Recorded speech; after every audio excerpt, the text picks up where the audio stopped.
how did the Citadel concept came to be? And talk us through the journey from page to screen. Okay, so this was one of the most unusual beginnings to a project ever for my brother and I. We basically got a call one day, for this may be 4 or 5 years ago now, from Jen Salke, who runs Amazon Prime, and she said, you know, Amazon is really well positioned globally. We have great relationships in many different markets, strong relationship with the creative communities there. She's like, can you guys come up with a story that where you're working with creative teams around the world collectively to tell the same story? Right. Where you can do different series, a series set here, a series set there, a series set there, but it's all in the same narrative universe. And we thought, wow, that's brilliant, because we really value global storytelling. We love how it can bring people together across the world from any country, where people can come together and share in a story and communicate about the story with one another. We feel like that's very empowering and very hopeful in terms of how the world understands one another. So the fact that she put an idea on the table where not only can we travel a story internationally, but can you create the story internationally, that was really exciting to us. So we set to work, we with our company Agbo, we have a great team of creatives who sort of work with our company. We started to think about what kind of narrative could support this kind of offer that Jen had given us.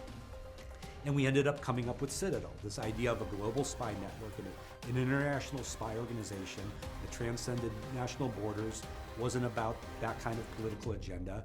It was very much dedicated to keeping people safe and secure globally. That's really where it grew from, and we've continued to add to that idea as we've brought in new collaborators, as we brought in our creative team from Italy, as we've brought in the creative team from India, as we've brought in actors like Priyanka and Richard Madden. You know, it has continued to thicken and grow. So this was, you started developing it right as you were wrapping Avengers, is that correct? Am I getting the timeline right? Somewhat, yeah, somewhat like that, yeah. Now from J.J. Abrams' Alias to Jason Bourne, and then I got some Nolan in it, and I also got some Eternal Sunshine in it. There's a lot of stuff that I just picked and loved it. Now tell me, where did you draw your inspiration from with Citadel? That's cool. The observations you're making are very, I think, appropriate. But so Citadel was, I think, because this genre is so dominant, and it has been dominant for so long, so many decades now. Right. And right up till today, it's still a vital genre. And when you bring this genre up with people, their brains, like average film goers, right away have their favorites. So we basically concentrated on the classics because there's such a strong touch point for everybody. When you think about the spy genre, you have to deal with the classics. Right. You have to understand the world that's been created by those classics, and then it's our job as storytellers to figure out, well, how do we start to subvert that? How do we start to twist that in a way where people haven't seen it yet? And that was how we were led to ideas about, oh, you know what? We're not going to have, the white male lead that is always the front person in a show like this. No, it's, Priyanka is going to be up there. That was an innovation. The classic, Richard Madden playing sort of the classic James Bond style, best of the best character. How are we going to twist that and invert that? Oh, you know what we're going to do? We're going to come up with a narrative concept where his memory is wiped and he's lost all his abilities and knowledge. We're going to invert that character in that way. So it's just finding the way you twist the formula to create something new. Along with Rings of Power, this is arguably Amazon's biggest show and also the biggest gamble. Now, did the pressure of coming up with not just one show, but a whole global franchise ever catch up with you? It's interesting. You're right. It can feel overwhelming when you sort of look at it, the vastness of it.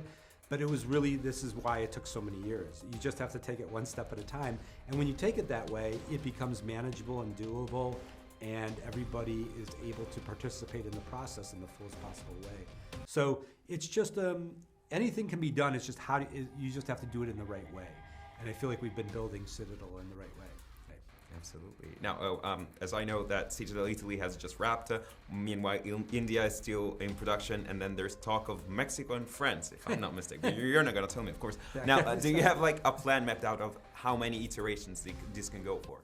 We have a little bit we have ideas, but really it's organic. We're waiting for you know, in order to participate in storytelling like this, you have to have a very strong collaborative orientation. So in order for us to identify our partners in Italy or India, that was a big part of it. It's like, because there's different kinds of storytellers, right? Some people are very collaborative, some people aren't. So finding the right creative teams where you feel like, oh, we love what they're doing, we love their past work, we love their ideas about where Citadel can go in the future, and we feel like they're very open to this process. They're going to be fed by the collaboration and help feed the collaboration. Like you really have to find the right creative team, and that is more than anything guides where and when we expand the show. We kind of have to wait for all those stars to line up. So you find the right partner, and then you start to develop a storyline around it. Yeah. Okay, I get it. Now, of course, Citadel has already been renewed for season 2. Now, do you have like a game plan of how many seasons this could go on for, potentially? We don't know what the end is on the show. So you don't know how this is going to end? We have a lot of specific thoughts about season 2 that we've been developing for a long time now. But no, we you know, it's organic, it's evolving. And every time a new creative team shows up, it creates new possibilities for where we can possibly go with it. So yeah, this is very much how we worked on the Marvel films. You know, you have a vague idea about where things can go, but you're really, as you're executing each story individually, that's kind of telling you more than anything where the next story wants to go. And I will say that's how we're building Citadel. That's wonderful. And do you also have a timetable for when you're going to start shooting season 2? No, we have. It's not official. You know, season 2 is not official yet, so we don't know. Oh, okay. Yeah.